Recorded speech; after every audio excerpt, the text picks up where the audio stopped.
WNBA finals. And so I'll leave it there. I mean, I'm just obviously disheartened. You know, I'm a human too. I have a family. I have 2 kids who are devastated by these comments. And so all I'll say is just, you know, it's obviously been a tough week. Everyone assumed she would simply accept it. On the chin, grin for the cameras, and await her turn. They believed Caitlin. Clark would be appreciative simply to be in the structure. Glad to take a seat at the conclusion of the bench and absorb knowledge from the legends. However, it appears that the WNBA pushed their too big a star. Additionally, the repercussions is appearing like a tidal wave. There are rumors going around that the women's basketball golden girl has formally drawn a boundary in the sand, purportedly declaring to insiders that she is done with Team USA. The most bizarre aspect is that she was being pushed out by more than just the athletes. The commissioner herself seems to be speaking. Cathy Engelbert may have accidentally verified the toxic setting that resulted in this startling choice. The story is changed from awaiting her turn to leave. Additionally, the league is about, and the rumors are accurate, to lose its most important resource on the worldwide platform. It began with what many refer to as the largest roster error in the history of sports, a choice that established the tone for all that followed. When the USA team was declared for Paris, the single name created all the excitement, the name that was driving TV and selling out venues. Ratings skyrocketed, but there was nowhere to be located. The committee for selecting concealed behind the justification of experience, asserting that Clark had not yet made her payment and that the group required veteran chemistry to protect the gold. However, let's be real, no one purchased that for a second. It was intimate, although everyone was watching to see her logo. With spectacular assists and threes, the powers that were chosen to bench her for the entire summer before she set foot on the court. It was an unmistakably loud message to the novice. Perhaps you are. You may be wealthy and well-known, yet you aren't yet one of us. However, that rejection was only the beginning. If departing, it was a cold shoulder to remove her from the roster. What transpired within the league after the game began with a direct assault. As soon as the season began, on Clark, it was open season. We observed the blindside hip checks, particularly the notorious incident with Chanity Carter that caused Clark to fall to the ground. Even before the ball was in motion, we observed the face and the harsh shelves, protecting, as well as the ongoing physical aiming that went much beyond typical competition in basketball. However, the problem wasn't limited to the players. It was the deafening quiet from the top. The league office appeared to look the opposite direction, as though they were okay with their rookie sensation becoming hazed on national television. They refused to suspend players right away. They were hesitant to upgrade Birds to flagrant until the public's indignation increased too much to ignore, and they allowed the storyline to spin out of control. This insufficient defense led to the turning point that altered everything. As things appeared to be cooling down, Commissioner Cathy Engelbert got down, intervened, and doused the flames. In a recent CNBC interview that can only be characterized as a PR disaster, she attempted to minimize the toxicity aimed at Clark by contrasting it with Larry Bird and Magic Johnson's rivalry in the 1980s. She spoke as she sat there grinning, regarding marketing valuation and how fantastic this competition was for the company's league. She was utterly unable to condemn the actual, ominous clouds of bigotry and hatred that had been looming over both the players and the fan base. It was an enormous error. By addressing the hatred and the physical assault as merely an additional business metric to be profited from, she basically confirmed Clark's sense of loneliness. It made it quite evident that the league is more interested in the drama and the money than the security and mental health of the participant bringing in those dollars. The opposition to the commissioner's comments was made quickly and angrily. The WNBA Players Association, typically an organization that supports the league's growth, had to make a declaration separating themselves from Engelbert's take. Athletes such as Breanna Stewart, and it was necessary for Nafisa Collier to say what the commissioner refused to hatred has no place in the sport. However, Clark's damage was probably completed already. Consider yourself the employee, generating unprecedented revenues, chartering everyone's flights, and making huge TV agreements, only to have your supervisor continue on national television and claim that the attackers are only beneficial for the enterprise. That is the type of betrayal that causes someone to reconsider their devotion. And that's just where the source of the quit rumors is. You are unable to discuss this circumstance without confronting the room's elephant: the long-standing animosity from the old guard. Team USA has been an exclusive club controlled by the same myths and the same group of pals who have been performing together for more than 10 years. For months, there have been rumors about some seasoned players made it apparent the Caitlyn circus was not what they desired, upsetting their relationship in Paris. It wasn't solely focused on basketball fit. It was concerning the spotlight. Teresi, Diana, famously warned about the impending arrival of reality. For Clark, a quotation that didn't hold up well as Clark went on to shatter rookie records and have the most assists in the league. By preventing her from competing in the Olympics, the veterans believed they were defending their dressing room and their legacy of holiness. Rather, they may have just demolished the future's bridge generation. Yes, they took home the gold, but they were defeated in the war of public relations, and millions of new fans were turned off by them, who simply paid attention to number 22. At this point, the narrative takes a sharp, enduring turn. As per recent conjecture and rumors from insiders, Clark isn't only depressed while lounging at home about being late for the Paris flight. She's supposedly taking action to keep her own brand safe. On the street, the word is immediately following the Olympic Committee, whom she brutally attacked peers, and not shielded by the commissioner, Clark has made the decision to withdraw her focus away from the huge national program. It's a strong move by the greatest level. She is aware that she produces the scores. She is aware that she operates the sales of jerseys and ticket proceeds. Should she doesn't want to be on Team USA, require them. She surpasses the badge in size. She is aware of it right now. The rumor is that she has discreetly indicated that has no interest in accepting invitations in the future, if the existing culture persists. If this walkout is genuine, the consequences include it will be enormous.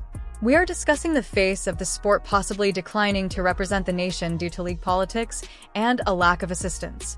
It rotates the tables entirely. Team USA and the WNBA relied on the notion that players require the system to endure, that the dignity of the Olympics are the greatest reward for Dangle. However, Clark has demonstrated that she is the system. By purportedly leaving she deprives them of the national team setup, of their most valuable marketing resource for the following 4 years before the Los Olympics in Angeles. It's an economic catastrophe in the making, and the commissioner is left in the dark. Her image had to be on the billboards for LA in 2028. In her absence, they're attempting to market a product that the new large audiences are not purchasing. Now, let's examine the figures as they depict a terrible image for the league if Clark truly turns to go. Prior to her arrival, the WNBA was having trouble making money, playing in front of a commercial and flying many arenas that are just partially filled. Given that she was consequently, attendance has increased by more than 40%. League-wide, TV viewership has increased thrice, and the league entered into a historic media rights agreement worth more than $2 billion. That cash is what covers the increased pay and improved travel circumstances in which every veteran is currently having fun. The irony is oppressive, that the league office and veterans are treating her as an alien. However, they are all cashing the checks that she popularity wrote. If she chooses to concentrate only on the Indiana Fever and regarding Team USA's worldwide responsibilities, in essence, she's taking her ball and abandoning the national team to return home and depend on the veterans, who just don't move the needle in the same manner. The particular event involving the commissioner truly must be examined in order to comprehend the reasons for Clark's decision to extreme choice. When Angelbert was inquired about the negative aspects of the social racism in the media, the misogyny, the dangers, she turned to a business response regarding rivalry. She attempted to depict it as the heated NBA games from the 1980s. However, although they were muscular, conflicts didn't entail the toxins that we are currently witnessing. By not drawing a line, the commissioner gave the impression that the league was involved. It seemed as though she was stating, as long as individuals are observing, We don't give a damn about how they, for a young athlete such as Clark, who has remained professional and quiet. That must have felt like a knife in the rear. It confirmed each conspiracy theory claiming the league is utilizing her to gain influence while covertly bitter about her achievements. Additionally, let's not forget the chemical justification used to maintain removing her from the Olympic squad. The choice the committee stated that they were short on time to include her into the system. They stated that her play is fast-paced, high-usage, deep shooting would not be compatible with the meticulous, slow approach of the veterans. However, anyone who saw the WNBA All-Star Game witnessed how absurd that was the argument. During that match, Clark played with the other WNBA stars, attacked the United States of America, and they destroyed the floor with the Olympic team. Clark was hitting shots, dropping dimes, and improving her teammates right away. It demonstrated that the chemical problem had nothing to do with basketball. It was concerning ego. The players from Team USA appeared sluggish and fragmented, whereas Clark's group appeared to be the future. The game was the point at which the quit story changed from a rumor to a real prospect. Why would she wish to become a part of a system that is actively placing bets against her approach to engage in play? The Cheryl swoops are another element. The legendary WNBA player has been among the most outspoken opponents of Clark, continuously shifting the objectives of what qualifies as greatness. From making up the statement that Clark played 5 years in college to minimize her swoops has served as the voice of the resentment of the older generation. Nevertheless, the league has persisted in use her for analysis and criticism. For Clark, witnessing someone get paid by the league who aggressively works to undermine her accomplishments is just another indication of the disdain. The work is poisonous. Surroundings. In any other position, if a top consultant attended public events and misrepresented the resume of a strong performer to make things appear negative, HR would get engaged. In the WNBA, it's just content. This ongoing erosion of her credibility is probably a key component. In an effort to separate herself from the inner circle of the league, the quiet from Clark's camp says it all. Typically, rumors such as this swirl. A PR representative or agent will intervene to crush them. They'll make a statement, stating, "Caitlin is honored to represent her nation and anticipates the future chances, but we haven't heard anything." It is deafening to be silent. It implies that the discussions taking place behind closed doors are a significant matter. It indicates she is considering her choices and acknowledging that she has all the leverage. The Olympics are not necessary for her to establish her brand. She's already a worldwide symbol. However, the Olympics urgently need her to continue being relevant to the casual admirer. Consider the physical this season took a toll on her. The full court's continuous double-teaming pressure, the blows that weren't contacted. She was the most minutes, endured the most number of hits, and yet pulled her club into the postseason. Moreover, following all of that, rather than receiving assistance from the league, she received a commissioner who was unable to defend her anti-hate character. It's an iconic example of an organization failing its exceptional talent. This has been observed in the NBA players who are requesting trades, or when they feel disrespected, they sit out. In essence, Clark is dragging a burden. Management choice on a global scale. She is putting her body first, and her state of mind regarding a gold medal that the committee objected to her participating in initially. The response of fans to all a civil war has resulted from this. On a single side, there are the original WNBA supporters who believe Clark is exaggerated and that the league was good before her arrival. On the other hand, there are millions of new admirers who believe Clark is being mistreated and intimidated. This gap is detrimental to business. The commissioner's role aimed to close that divide and bring fans together. Rather, her remarks expanded the split. By verifying that she sees the using conflict as a marketing tactic, she alienated the new followers who feel protective of Clark. If Clark leaves the team, those fans in the USA are accompanying her. They will watch a team on television that turned down their preferred player. This year's Olympic ratings were high. But in Los Angeles in 2028 without Clark Angeles at home, it might be a catastrophe. Additionally, we must take into account the Angel Ree element. The competition between Ree and Clark are the hottest thing in athletics, born during the college championship and continued to the pros, but the league has had trouble with it. They've let things get nasty with players and spectators crossing the line, contributing to the toxicity. When Ree supported her teammate in hip-hop, the story went crazy because it produced clicks. However, there is a distinction between basketball with a hard nose and aiming. Clark has chosen the morally right path. Each and every time, declining to participate in the trash talk, declining to engage in victim. However, everyone has a breaking point.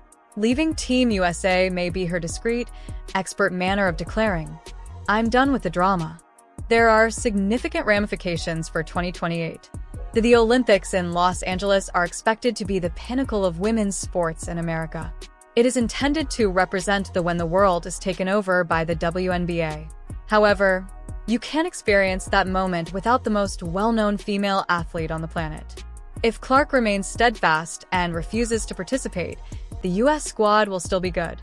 They are incredibly deep, but they won't be symbols of culture.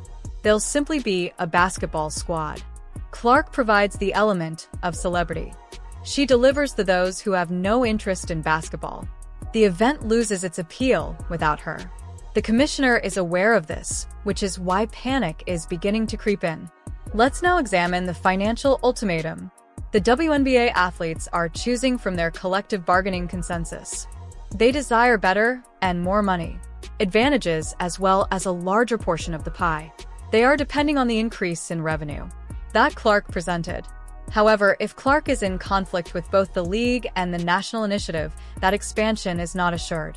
Should she choose to take a sabbatical, or if she just ceases supporting the league's projects, that leverage vanishes. The additional participants must understand that biting the hand, it's a risky game that feeds them. The private aircraft was what they desired. They want the incomes of millions of dollars, but they were opposed to the occurrence that made everything possible. It's not yours. In both directions. There is a tragic component to this as well. Caitlin Clark was raised wishing to represent the United States of America. You can observe it in her previous interviews. She wished to become the next Subbard, the next Terasai, Diana. For those same idols to turn their backs on her, to be rejected by the system, it must be devastating for her. It's a defeat of purity for both the sport and her. It exposes the negative aspects of professional sports. The politics, the jealousy, the gatekeeping. When she does eventually address this, it won't be out of rage. It will probably be disappointed. And that letdown is what will connect with the supporters. They observed a young come-in girl and attempt to cheer everyone up, only to be pulled down by the populace she looked up to it. The benching wasn't merely on the floor for a few minutes.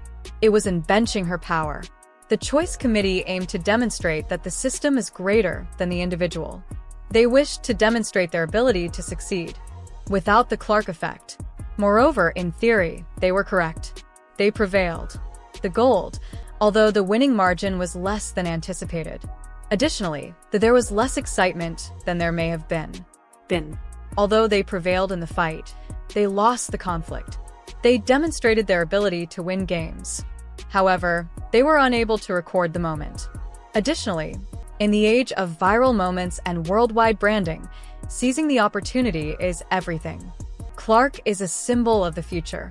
The committee decided to focus on the past. So, what should we do next? The ball is located in the commissioner's court. She needs to make this connection, and quickly. She must offer a sincere apology rather than a corporate statement in a word salad. She must demonstrate Clark that her safety is important to the league and her honor more than they cherish an artificial rivalry. If she doesn't, this quit rumor will come to pass. Clark has the means to construct her own empire. She might establish her own camps, her own media company, her own leagues. The WNBA is not necessary for her to be Caitlin Clark.